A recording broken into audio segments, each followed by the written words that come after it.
اللہ پر توکل انسان کا اتنا مضبوط ہونا چاہیے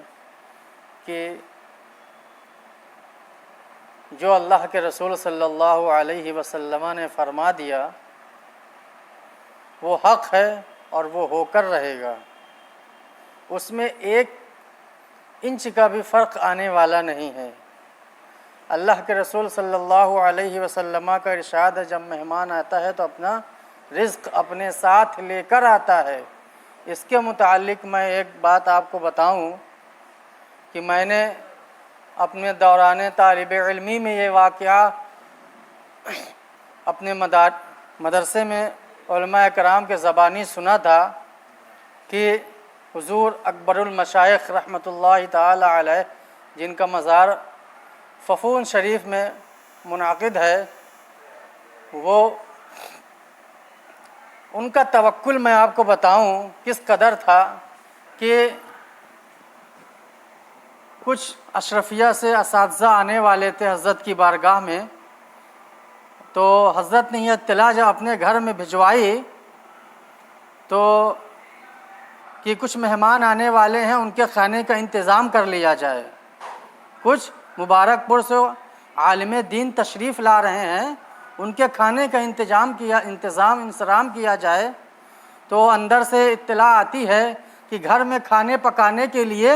کچھ بھی نہیں ہے۔ تو حضرت کا توکل تھا، حضرت نے کہا جب مہمان آتا ہے تو اپنا رزق اپنے ساتھ لے کر آتا ہے، آپ تیاریاں شروع کریے، اللہ رب العزت انتظام فرمانے والا ہے۔ جب میرے آقا نے فرما دیا مہمان آئے گا اپنا رزق اپنے ساتھ لے کر آئے گا، اب تیاریاں شروع کریں۔ اتنے ہی میں ایک شخص آتا ہے حضرت کی بارگاہ میں، ایک لفافہ دے کر چلا جاتا ہے۔ اس لفافے سے حضرت نے اس آنے والے مہمانوں کا انتظام کیا، انصرام کیا۔ یہ کیسے ممکن ہوا؟ اگر وہ پریشان ہو جاتے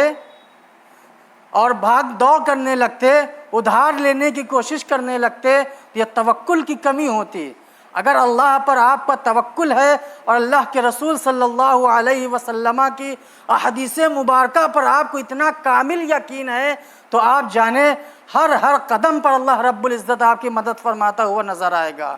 آج ہمارے اندر کمی اسی بات کی ہے کہ ہم نے اپنے رب سے توکل بڑا کمزور کر دیا ہے۔ جب بندہ اللہ پر توکل کر کے اپنی ذمہ داری پوری کرنے کے لیے آگے بڑھتا ہے، یعنی بنا اس خوف کے کہ میرے پاس اتنا مال نہیں کہ میں اپنے آنے والے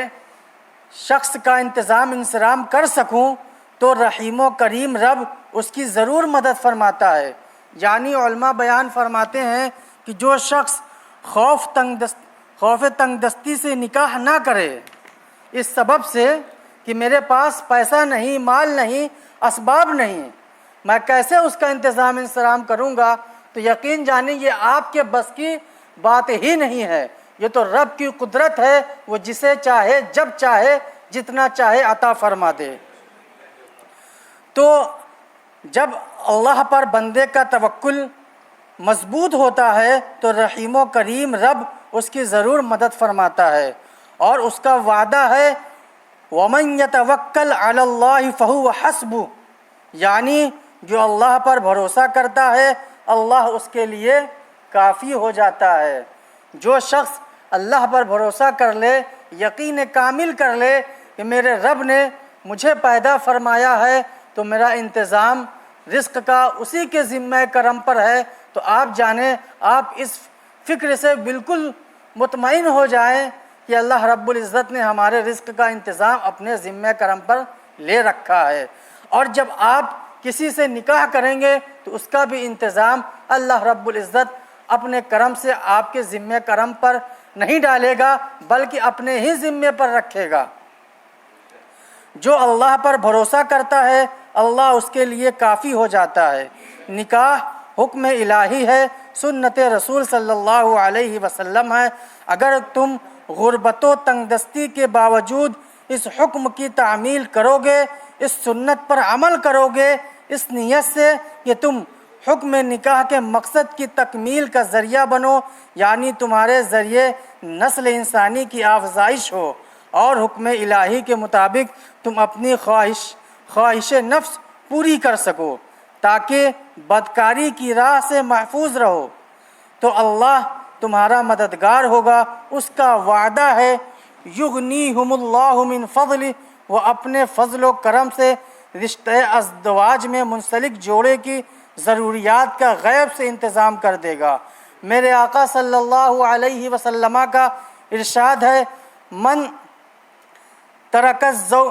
تزویج مخافۃ العلیۃ فلیس منا، یعنی جس نے تنگ دستی کے خدشے کے بنا پر شادی نہ کی وہ ہم میں سے نہیں، یعنی جو تنگ دستی کے بنا پر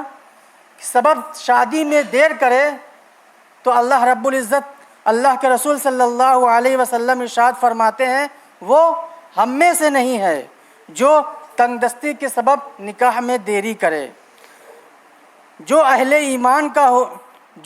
ایمان کا ہونا چاہیے کہ مومن تو اللہ کے رازق ہونے پر یقین کامل رکھتا ہے، اس کا تو یہ عقیدہ ہونا چاہیے کہ جو اللہ اسے کھانے کو دیتا ہے وہی اس کے ہونے والی بیوی اور کچھ مدت کے بعد ہونے والے بچوں کو بھی دے گا۔ اور تنگ دستی اور غربت کے بہانے نکاح میں تاخیر کرنے کی وبا ہمارے دور میں عام ہے۔ اس پر آئندہ نشست میں ہم بات کریں گے انشاءاللہ کہ اس وبا سے ہمیں کیسے بچنا ہے۔ وآخر دعوانا ان الحمد للہ رب العالمین۔ کہنے سننے میں جو غلطی ہوئی اللہ رب العزت مجھے معاف فرمائے اور ہم سب کو اپنے پیارے حبیب کی پیاری پیاری سنتوں پر